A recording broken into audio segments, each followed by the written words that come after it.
दोस्तों नमस्कार। हम आ गए हैं फिर से एक प्रेरणादायक कहानी लेकर, जिससे आपकी लाइफ हो सकता है कि कुछ बदल जाए। चलिए तो चलते हैं। एक गांव में एक व्यक्ति रहता था जो अपने जीवन को लेकर बहुत चिंतित रहता था। उसे लगता था कि उसके जीवन में एक बड़ा बदलाव आना चाहिए, जिससे उसे जीवन में किसी भी तरह की परेशानी न रहे। उसके पास खूब धन हो और उसकी खूब प्रसिद्धि हो, वह जहाँ जाए उसे सम्मान मिले, परंतु उसके जीवन में कुछ भी नहीं बदल रहा था, क्योंकि वह कुछ करने की जगह बस सही समय का इंतजार कर रहा था। और उसके कुछ करने का इंतजार कर रहा था। उसकी इसी आदत के कारण उसका मन दुखी रहने लगा। उसके मन में नकारात्मक विचारों का वास होने लगा। उसे हर चीज़ में कमी नजर आने लगी। जब भी वह कुछ करने का मन बनाता तो अचानक उसके मन में विचार आता कि शायद ये काम सही ढंग से नहीं हो पाएगा। उसे लगने लगा शायद वह कुछ करने लायक ही नहीं है। इसका परिणाम यह हुआ कि उसका जीवन पहले से भी ज़्यादा दुखमय हो गया। जो समझ नहीं आ रहा था कि वह इस परिस्थिति से कैसे बाहर निकले, कैसे वह कोई ऐसा काम करे जिसमें वह सफल हो सके।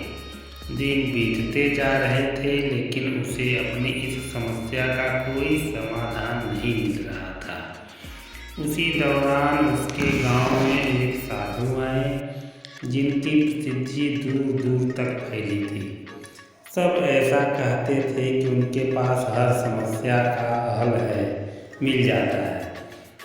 जब उस व्यक्ति ने ये सुना कि साधु उसके गांव में आए हैं, तो बिना कुछ सोचे समझे अपनी समस्या लेकर तुरंत उनसे मिलने चला गया।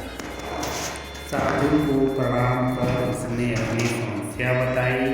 उसने बताया कि वह अपने जीवन में बदलाव चाहता है, परंतु उसे कोई सही राह नहीं मिल रही। इसी कारण उसके मन में नकारात्मक विचार रहते हैं और दुख हमेशा उसे घेरे रहता है। कोई काम करने जाता हूँ तो मन में उसकी विफलता का विचार पहले ही आ जाता है। बताइए मैं ऐसा क्या करूँ कि एक सुखद जीवन जी सकूँ। साधु ने पूरी बात सुनी और उस व्यक्ति को दूसरे दिन उसे सूर्योदय के समय आने के लिए कहा। दूसरे दिन वह व्यक्ति उन साधु के पास जा पहुंचा।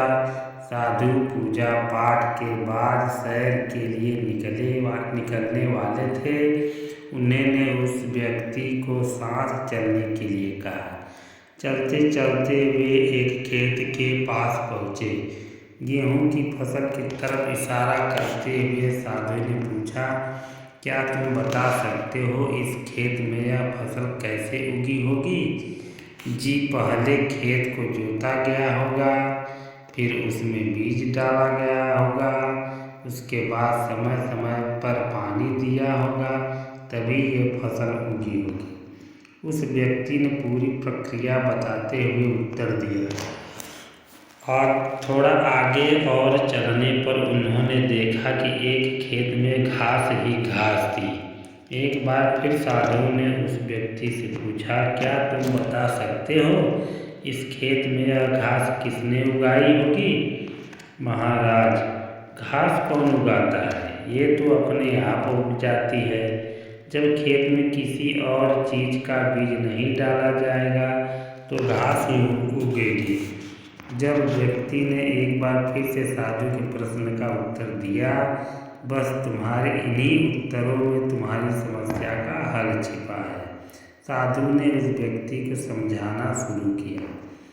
मानव मन भी एक खेत की तरह ही होता है। इसमें तुम जो भी बीज डालोगे तुम्हें वही फसल मिलेगी।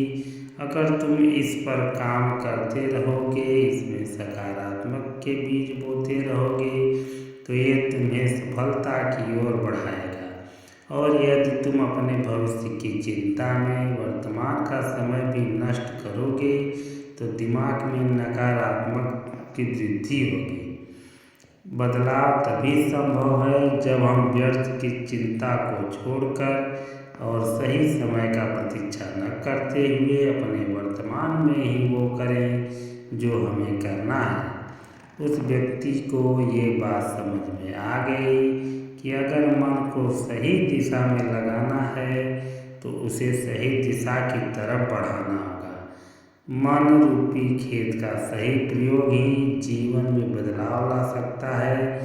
इसे खाली छोड़ देने से इस पर आलस और नकारात्मक अपनी सत्ता जमा लेते हैं। मन के कहे पर मत चलिए, बल्कि मन को अपने कहने पर चलाइए। एक बड़ी इमारत बनाने की शुरुआत भी एक ईंट रखने से ही होती है, और उस ईंट की तरह अपने छोटी छोटी कोशिशों को जोड़कर आप एक बड़ा मुकाम हासिल कर सकते हैं। ज़रूरत है तो बस एक शुरुआत की।